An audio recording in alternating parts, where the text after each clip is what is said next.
Assalamualaikum warahmatullahi wabarakatuh. Salam sejahtera.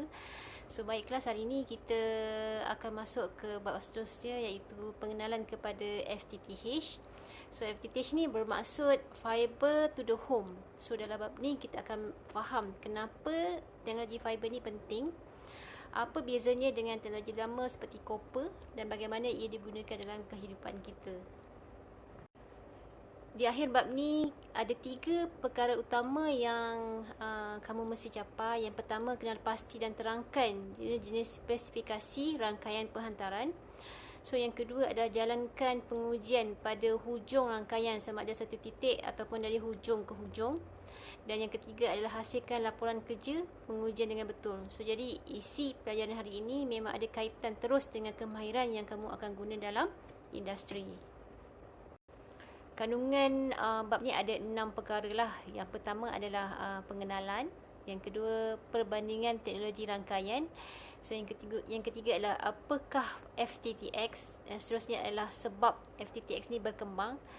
Dan juga seterusnya jenis FTTX, elemen dalam FTTH dan juga contoh rangkaian. So jadi kita akan mula dari asas dahulu, kemudian kita akan pergi semakin mendalam. So kalau kita tengok 15 tahun lepas internet ni taklah sepantas sekarang. Tapi hari ini kita ada iPhone, iPad, HDTV, tablet. Semua ni perlukan bandwidth yang sangat besar. So perubahan dunia digital ni, inilah yang menjadi sebab kenapa fiber optik diperlukan. So contoh mudah berkaitan dengan high definition TV ataupun HDTV. So satu rumah dengan HDTV sahaja perlukan 48 megabit per second. So untuk satu video. Itu baru satu rumah. Bayangkan kalau ada banyak rumah dengan banyak peranti. So ini sebabnya kita perlukan rangkaian yang lebih pantas, dan fiber adalah jawapannya. So kenapa fiber ni sangat diperlukan dalam kehidupan seharian kita? Sebab kalau kita tengok daripada slide ni, kita tengok copper dia boleh bawa 100 gigabit per second untuk 1 kilometer. Tetapi satu fiber kabel ni dia boleh bawa melebihi 50 terabit per second untuk lebih daripada 5,000 kilometer. So dari segi bandwidth, distance, fiber ni lebih berbaloi lah. Fiber lebih berbaloi berbanding dengan copper. Dan juga cost per bit juga pun sangat murah lah berbanding dengan copper. Dari segi structure pun kita tengok structure untuk fiber cable ni lebih kecil berbanding dengan copper cable. Copper cable ni lagi besar lah, tapi fiber ni dia boleh bawa lebih kapasiti berbanding dengan copper. So evolusi untuk komunikasi ni daripada narrowband, wideband, dan sekarang kita lebih kepada broadband, iaitu yang kita gunakan fiber optik yang boleh integrate suara dan juga membawa data yang sangat laju, dan juga penggunaan color video 1 to 100 megabit per second, dan juga lebih besar lah. So perbandingan antara teknologi rangkaian. So rangkaian copper, bandwidth dia terhad, kos tinggi dan juga mudah terganggu. So radio seperti GSM, Wi-Fi yang ada isu spektrum dan juga bandwidth juga sangat terhad lah. So fiber pula mempunyai kapasiti bandwidth yang besar sesuai untuk jalur lebar moden. So jadi inilah sebab kenapa dunia bergerak kepada fiber. Perbezaan antara copper dengan fiber ni, kalau dibandingkan 1 lawan 1, copper adalah analog, senang terganggu, jarak dekat. Manakala fiber ni adalah digital, stabil, jauh dan juga laju. Jadi tak pelik kenapa fiber ni boleh gantikan copper pada hari ini. Apa itu FTTX? FTTX ni adalah singkatan kepada Fiber to the X. X ni ia berjadi home, kabinet ataupun nodes. So maksudnya fiber tu akan berhenti di tempat berbeza bergantung kepada teknologi. Contohnya, kalau berhenti di rumah pengguna, kita panggil dia sebagai FTTH, iaitu Fiber to the Home. So, FTTH ni adalah teknologi yang telco gunakan untuk sambungan fiber daripada exchange sampai ke rumah. So, kalau sebelum ni kita guna copper, sekarang FTTH ganti dengan 100% fiber. Jadi, tiada lagi copper untuk sambungan daripada exchange ke rumah.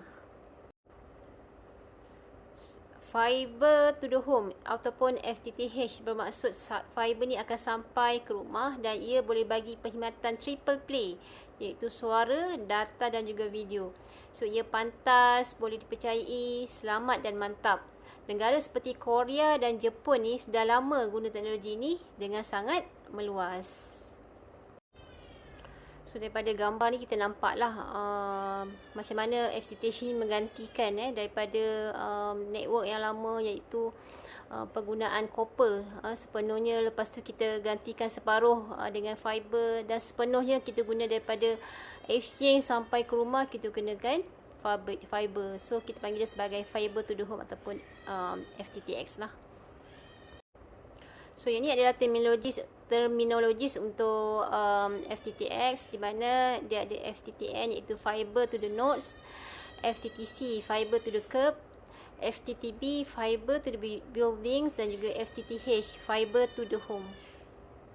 So, ini adalah FTTX terminologis, di mana kalau berbandingan antara FTTN, FTTC, FTTB dengan FTTH, di mana FTTH ni penggunaan sepenuhnya fiber daripada exchange kepada rumah pengguna.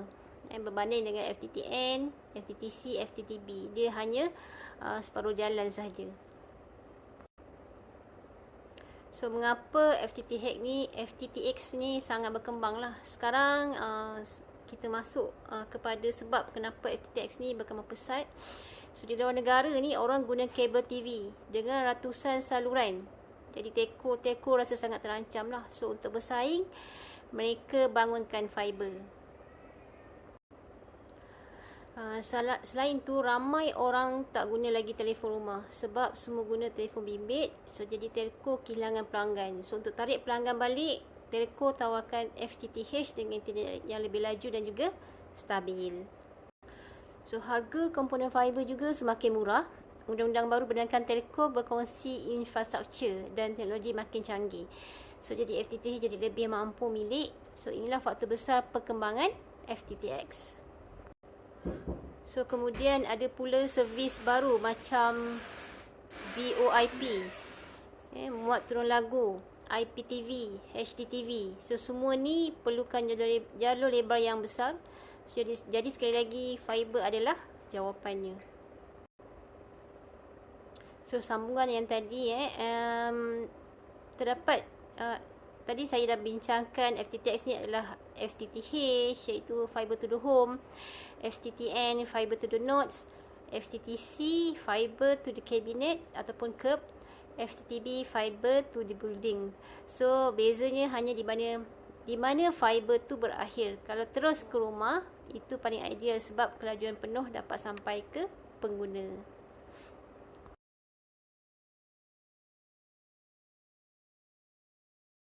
So, untuk elemen dalam FTTH ni ada beberapa elemen asas. So, antaranya adalah OLT ataupun Optical Line Terminal, ODN Optical Distribution Network dan juga ONT ataupun ONU Optical Network Terminal ataupun unit. So, OLT biasanya berada di exchange telco. ODN ialah rangkaian tengah dan ONT berada di rumah pengguna. So, ODN pula adalah komponen seperti splitter, fiber cable, joint box. So, ia berfungsi mengagihkan signal daripada telco kepada ramai pengguna rumah. So, jadi satu OLT boleh digunakan oleh ramai pelanggan.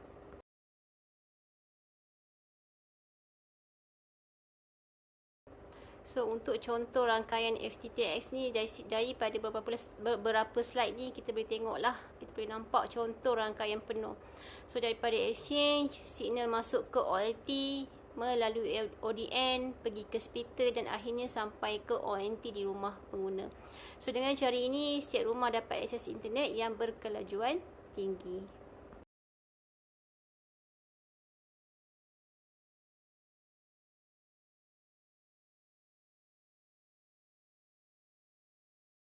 So fiber ni bukan setakat sambung dalam negara ya. Ia juga digunakan dalam kabel dasar laut yang kita panggil sebagai submarine cable. So kabel ni digunakan disambungkan internet antara negara. So jadi bila kita buka YouTube daripada Amerika, ia sampai ke Malaysia melalui kabel dasar laut ni.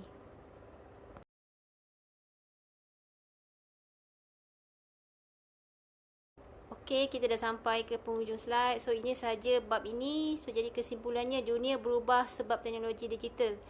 Copper tak lagi mencukupi, fiber ambil alih kerana lebih laju, lebih stabil dan lebih murah dalam jangka panjang.